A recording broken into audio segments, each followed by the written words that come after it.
And he said, do you mind if we stop at my cousin's house? She just had a baby. I thought, well, okay, yeah, we'll stop, okay. And we stopped at the house, and there was a little baby girl. And the baby girl's name was Katie. And I thought, that's a cool name. I mean, it sounds like the girl next door. And so we went into the nursery and saw the baby, beautiful little girl, and on the wall was framed sheet music that said, Katie, which I found out later was written in 1918 about a World War I vet returning to his beloved. And he had a stammering problem. I said, okay. But still, I said, I'm gonna file this name away, Katie. I like that. So fast forward from 1977, 14 years later, in December, right before Christmas, we had our Caitlin Elise, my Katie.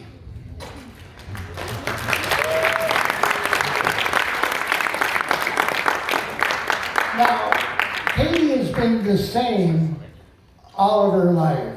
She's even looked the same. She just got taller. But she's never been an ounce of trouble. There were no terrible chews. She was not a rebellious teenager. She went to college, became a nurse, moved to Palm Springs, moved to San Diego, but she always came home to her mom and I, always visited, and that was so wonderful of her. Now, speaking of her mom, I always tell anybody who will listen that I'm so glad that my kids got Kathy's brains. Because I only taught my children 3 things: the Beatles, sarcasm, and profanity. Now, Katie is the queen of profanity. But she says it with a smile, and it always comes from love. Now, speaking of not being profane, is George. George comes from Pennsylvania. And it was a rural area of Pennsylvania, and he has good rural values, raised by his beautiful mom, Norma, and his aunts and cousins.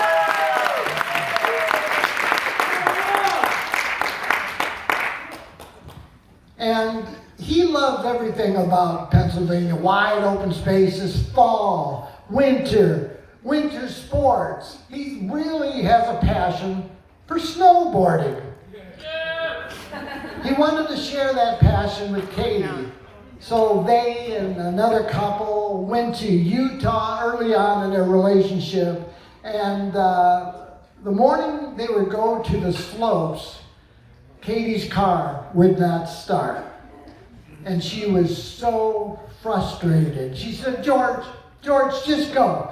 Go snowboarding. Go with your friends. And George said, Katie, I'm not leaving you. And of course, I looked into AAA, and AAA didn't have an estimated time of arrival. It was going to take some time. Katie was so frustrated now, she almost teared up and said, just go. You've been wanting to do this for months. Go snowboarding. And he said, Katie, I'm not leaving you. And when her mother and I heard about this, we said, now this is a good young man.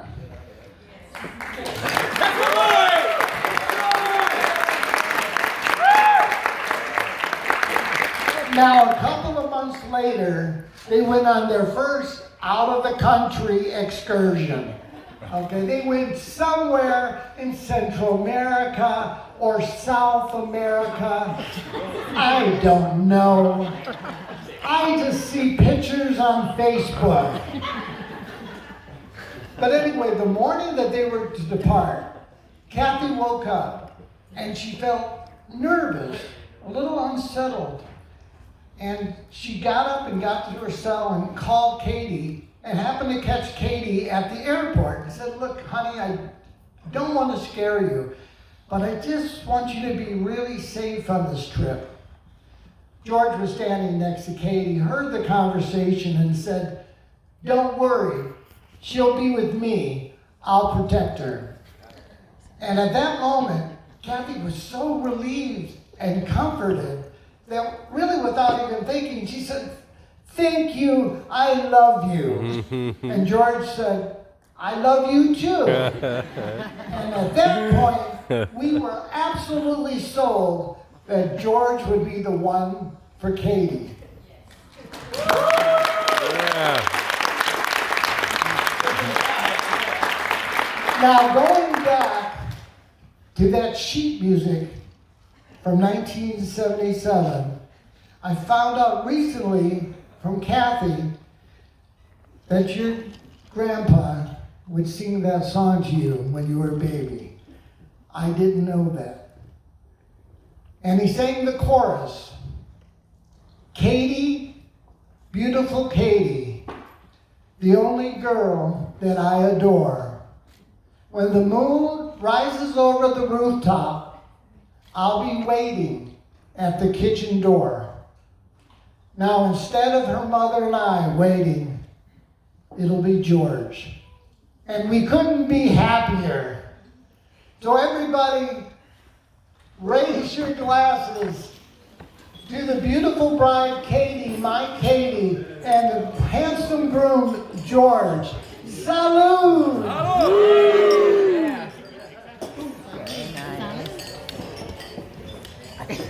Is this your champagne, Chris? Oh, yeah.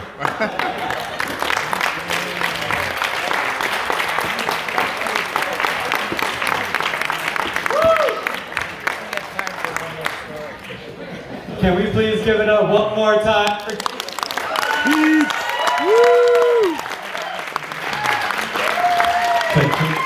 Next up, we got the man of honor, Joey